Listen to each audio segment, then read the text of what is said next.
बजिया गोरी में जंगी तलवरिया।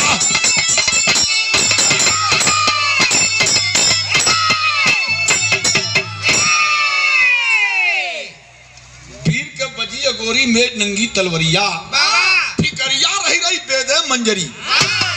लगन धरा के माहर उस्तम, लगन धरा के माहर उस्तम भवन पे अपने आया है। विपद पड़ी माहर के ऊपर रो रो के व्यथा सुनाया है। बारात जैसे आप लोग बैठल हुआ, ऐसे ही वीर लोरी का बारात जनवासे में बैठल हो।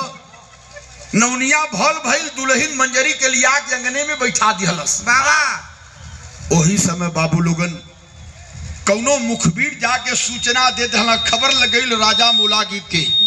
मुखबिर गल कहलस कि राजा जी हो, राजा जी यहाँ राजा बन के बैठल हुआ बलिया जिला गढ़गौरा यही रानी से कौनो वीर लोरी नाम के यही राल हो, मंजरी के ले जाए चाहला गौरा केरी हो बा।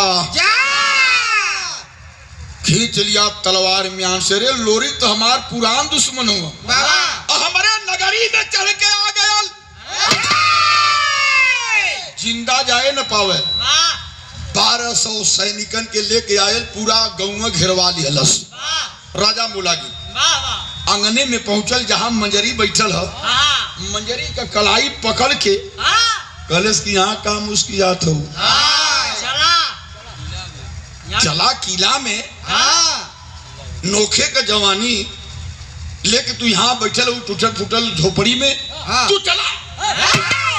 मंजरी का कलाई खींच के और जब चला लगल, नौवा कलश की दुहाई राजा जी के, मंजरी का शादी वीर लोरी से होए वाली है, कहाँ लेके जात हुआ। एक लात मरलस और राजा मोलागित कहे कि साले काट के गर्दन अलग कर दूंगा। मंजरी के लेके डोला में बैठा के चल दिलस राजा मोलागित अपने किला की ओर।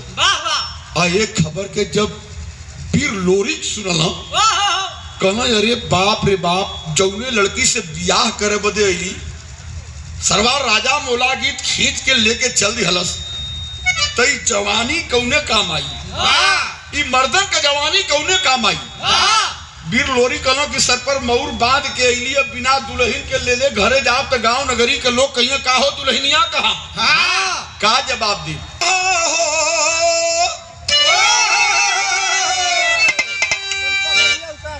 अरे दुल्हा मिलल पियावा मिलल बाला लमुंगावा, देखै के सापनवा हो।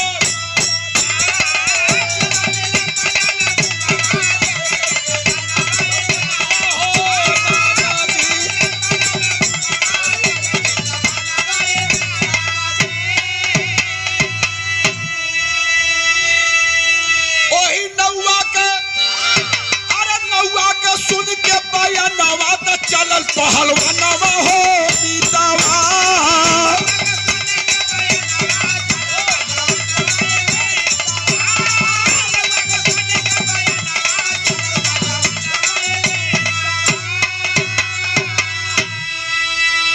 शेर का नजरिया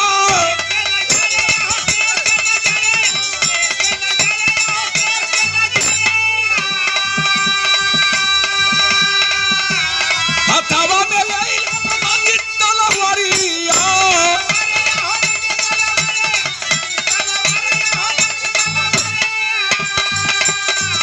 अरे आज होई जंगी बनवा में चलल पहलवान